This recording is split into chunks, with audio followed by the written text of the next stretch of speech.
I am, in truth, not a human being. My real form, one that I held for centuries, was that of a wild crane. Committed an offense.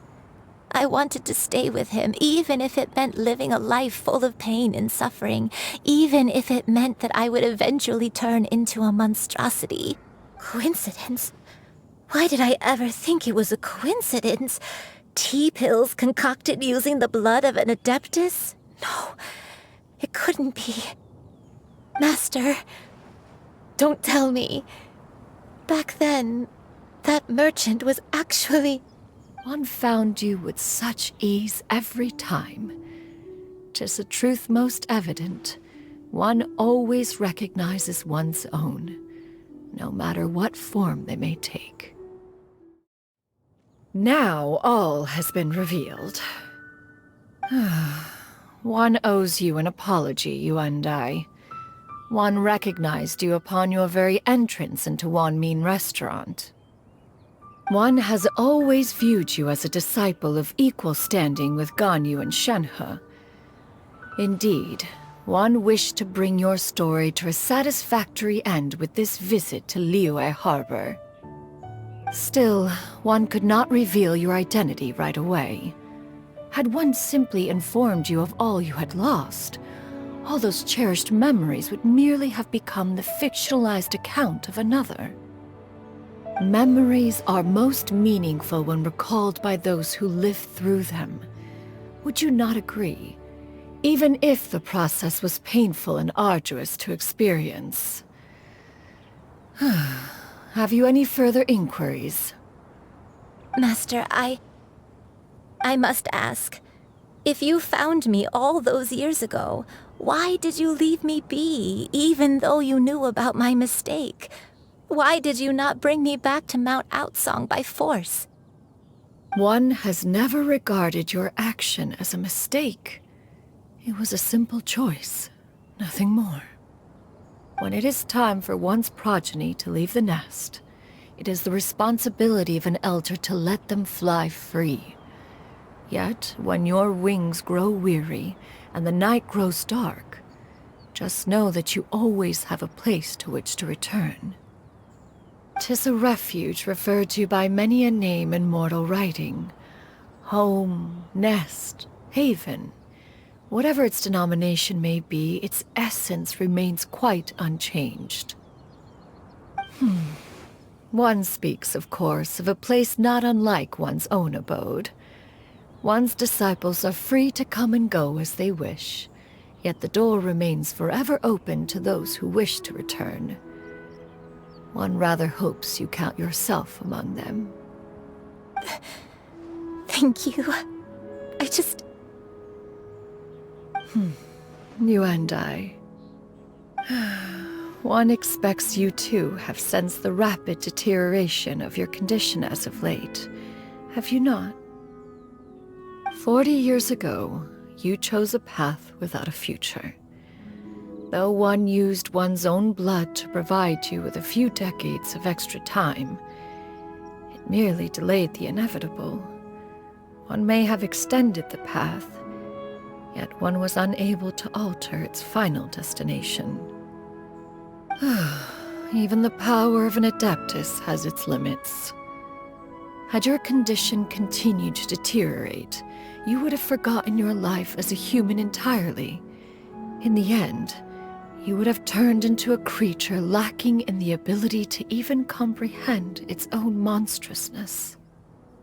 Fortunately, you were able to avoid that scenario by reclaiming your memories. Though one sped the process along by providing some guidance, the result is entirely a reflection of your own effort. So, what's gonna happen to Granny? One will help her reclaim her original form as a wild crane. If it be fated, she may recover her sentience one day. She's gotta go back to being a regular crane, huh? Master, you've already done more than enough for me.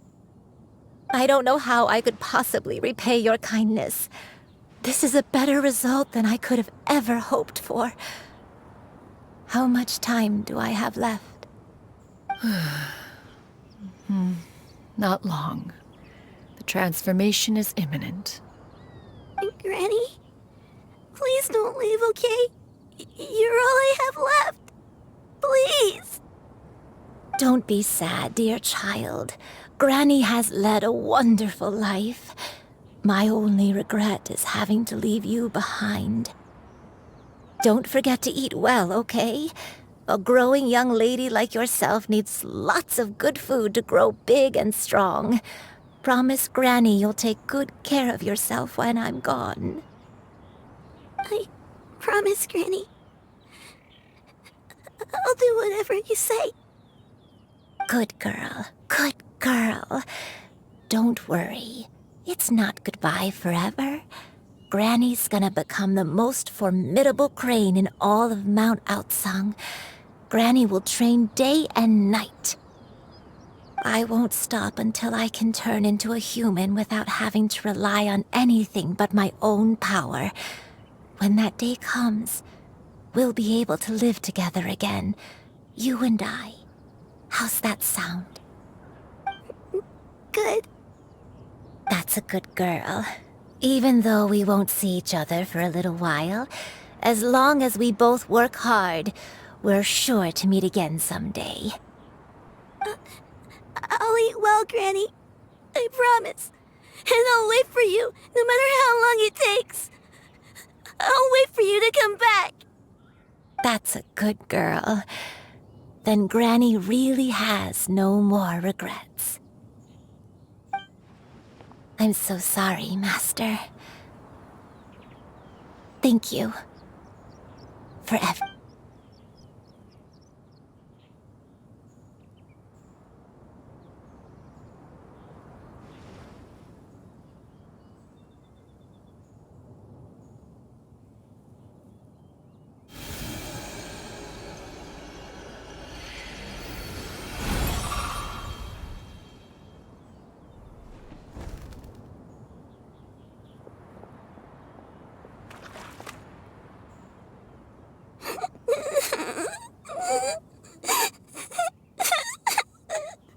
Xianyun.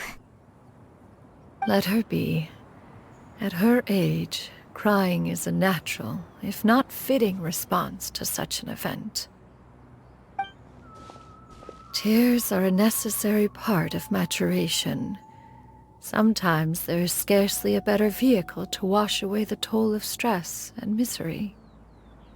Now that the issue has been resolved, you should also take a moment to relax. Give yourself some time to rest. Take a nap if you must. One will wake you in due time.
I always believed we would see each other again, that our days of separation would finally end, and all my troubles would be behind me.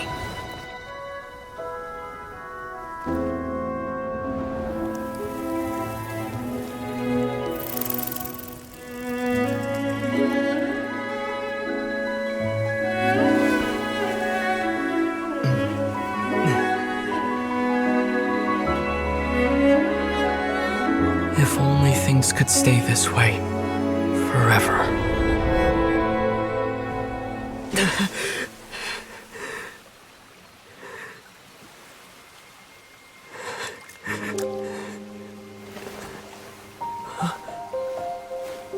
A nightmare?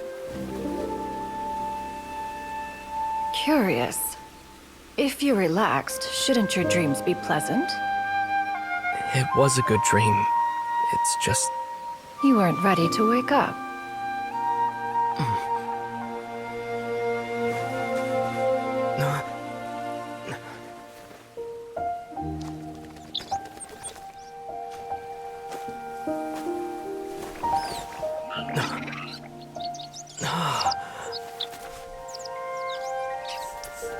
Eloquent as one may be, words of comfort are not one's strong suit.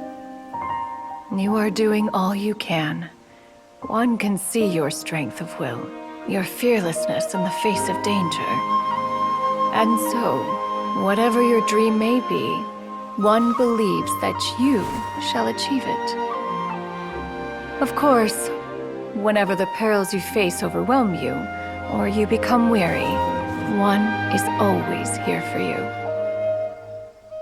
After all, as an elder, it is only right to look out for the young ones.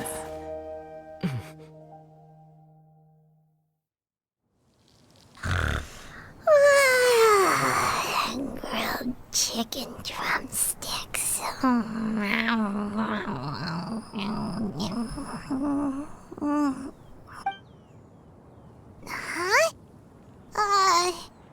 Was Paimon sleeping just now?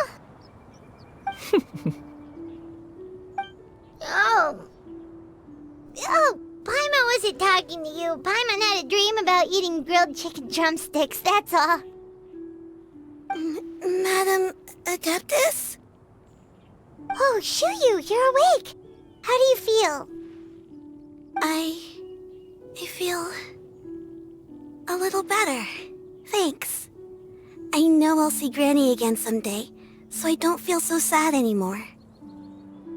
Madam Adeptus, could I ask you something? Would you take me in as a disciple? Oh, and have you reasons for this sudden interest? I know Granny thought what she did back then was wrong. She felt really bad about it. But without that mistake, I would have never been born. Even though Granny lost her memories, she never forgot to show me how much she loved me. So, I thought maybe one day I could become a cool Adeptus like you and help a whole bunch of people, just like Granny wanted to do. Upon some reflection, one supposes you are no mere mortal. The fact that Yuendai's blood flows through your veins is proof enough of that. If this is what you desire, one shall make it so. Thank you so much, Madam Adeptus. No, I mean... Master. Xianyun, are you sure about this? Paimon's gonna let you in on a little secret. We've seen Cloud Retainer's 2 other disciples, and they pretty much eat nothing but bitter herbs like Xianyun and violet grass. If you join them, you'll never enjoy Wanmin Restaurant's delicious cooking ever again. How utterly preposterous. One has never enforced such a rule. Every individual must find their own path to enlightenment. So long as one retains a pureness of spirit, one's dietary proclivities are quite irrelevant. Well, you say that, but Paimon's not seeing any tasty treats up here now, is she? Although Mount Outsong is rich in natural beauty, its location does preclude access to certain finer mortal comforts. That is precisely why one plans to relocate to Liyue Harbor. Xianyun shall have the honor of becoming one's first disciple in the human world. Whoa, you're leaving Mount Outsong? One has never concerned oneself with the location of one's residence. From the very beginning, one has sought only solace and peace. Yet in the end, all of one's disciples ended up in Liyue Harbor. Ganyu, Shenhe, Yuandai, they all chose a life among the mortal world. One has reflected on this fact for many years now. One can only assume that it is due to some failing on one's part as an elder or master. A failing, perhaps, of recognizing what it was they truly wanted. One is most curious as to what aspect of Liyue Harbor could have enticed them to remain there. One could hardly offer an opinion on the matter, but perhaps some time in the harbor will prove instructive. Why are you all so silent? Paimon is, just a bit shocked, that's all. So, does this mean we can grab a meal together in Liyue Harbor sometime? One has precious little time to squander. However, if one finds oneself otherwise unoccupied, one would not be opposed to the idea. One will be assuming the identity of a human while residing in Liyue Harbor. You should take care to avoid disclosing one's true identity. Don't worry, we'll help you keep it a secret. So, when can we expect to start seeing you in the city? Perhaps in 2 days' time. One has some matters to see to before one's departure. Preparation is the key to success, after all. One plans to put up various items from one's collection for sale. The earnings should provide for a comfortable living in Liyue Harbor. One has already picked out a handsome property near Chuhu Rock. 'Tis no small purchase, but what is mortal life if not one expense after another? Seems like you've really thought of everything. Then how about we meet up in Liyue Harbor in 2 days? A sensible plan. See you then. Oh, also, why don't you take this suspensus somnium mechanism as a souvenir? Anytime you should feel ill at ease in the future, you may try quieting your mind and sitting in meditation as you listen to its melodies. It might help you find a new perspective. Awesome! Thanks, Cloud Retainer! Hey, didn't we...